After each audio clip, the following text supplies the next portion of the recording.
Clyde Snow and a lens into the world of forensic anthropology. To start off, we need to provide some framework on exactly what forensic anthropology is.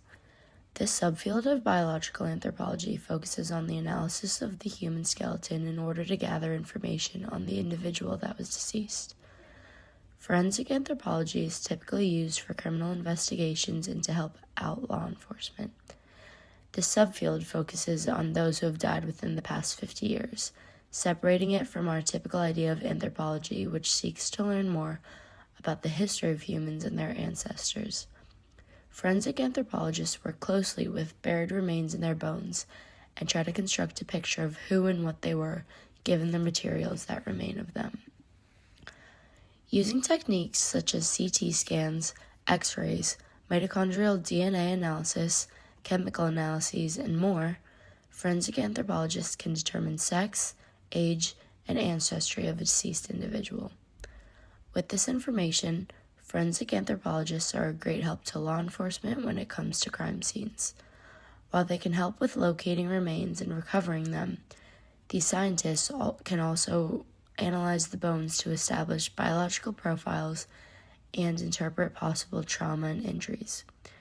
We see in criminal courts that scientists can serve as expert witnesses to provide scientific context to help solve a case. And many forensic anthropologists will sit in court and testify using their extensive knowledge to argue for a side and strengthen arguments.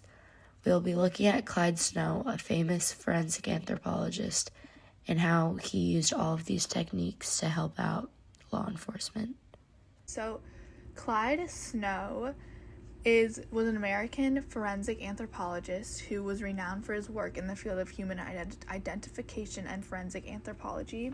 He played a really crucial role in investigating and identifying victims of mass atrocities, war crimes, and human rights abuses. His expertise was particularly valuable in cases that involved mass graves and the examination of skeletal remains. And one of his most notable contributions was his involvement in the identification of victims of the Argentine military junta's Dirty War, which was from 1976 to 1983, which we'll discuss a little bit later in the slides. But he also worked on cases such as the identification of the remains of the Nazi War criminal Joseph Mengele, and also the analysis of the skeleton of the outlaw Jesse James. And then a few background facts about him was that he is a forensic anthropologist who had lived from 1928 to 2014. He got his master's in herpetology, actually, before he studied anthropology at Arizona State, so he sort of switched gears in his career. And he originally intended to study archaeology, but then switched to physical anthropology, which he conducted his doctorate research on primates in Puerto Rico. He also, something interesting, he worked with the FAA, where he helped investigate the crash of the American Airlines flight in 1979. And then also, what kind of really shifted his forensic anthropology career was how big of a proponent he was for human rights. It led him to testify multiple times to help convict criminals, so it was a really good way for him to mesh his career in forensic anthropology and his expertise in that area, but also his own importance on social justice. He also had a huge impact on the rest of the field just in general. His work extended beyond the academic realm, as he, as mentioned earlier, often testified as an expert witness in a lot of legal proceedings. He had a strong dedication for using forensic anthropology for humanitarian purposes, which is sort of what I was just talking about, how he really meshed his career, which he's really he's an expert in, but also his passions and what's important to him, and just his values in life. He also worked nearly 3,000 cases, consulting with various law enforcement agencies, which is a lot, and it took him all over the world while doing so. And lastly, just to tie in the really big significance, is how so many forensic teams just in Latin America and in general, but also specifically in Latin America, really owe it to Snow for his teachings, and his name is a legacy in the forensic science and anthropology world. Dr. Snow worked for and under many different organizations during his career in forensic anthropology. During his career, he was involved in nearly 3,000 cases. He was known for his ability to uncover secrets and solve mysteries. He brought serial killers to justice and was able to identify many of the victims of these serial killers just by analyzing the remaining bones of a person. He worked for the Federal Aviation Administration in Oklahoma City, and during his time with the FAA, he would consult homicides as a part of the medical examiner's office in Oklahoma City as well. Once Dr. Snow's work was being noticed, he left the FAA and became a full-time independent forensic anthropologist. And as well, he would pick up a job as a professor of forensics at the University of Oklahoma. Dr. Snow was known for identifying multiple victims who died in the Oklahoma City bombing in 1995. And during his time in Chicago in 1979, Snow was able to identify the majority of the people who died on the plane taking off from O'Hare Airport in Chicago that killed 273 people. This to this day is still known as the worst airplane accident in American history. In that same year, more famously, Dr. Snow helped identify many of the young male victims of well-known serial killer John Wayne Gacy in Evanston suburbs near Chicago.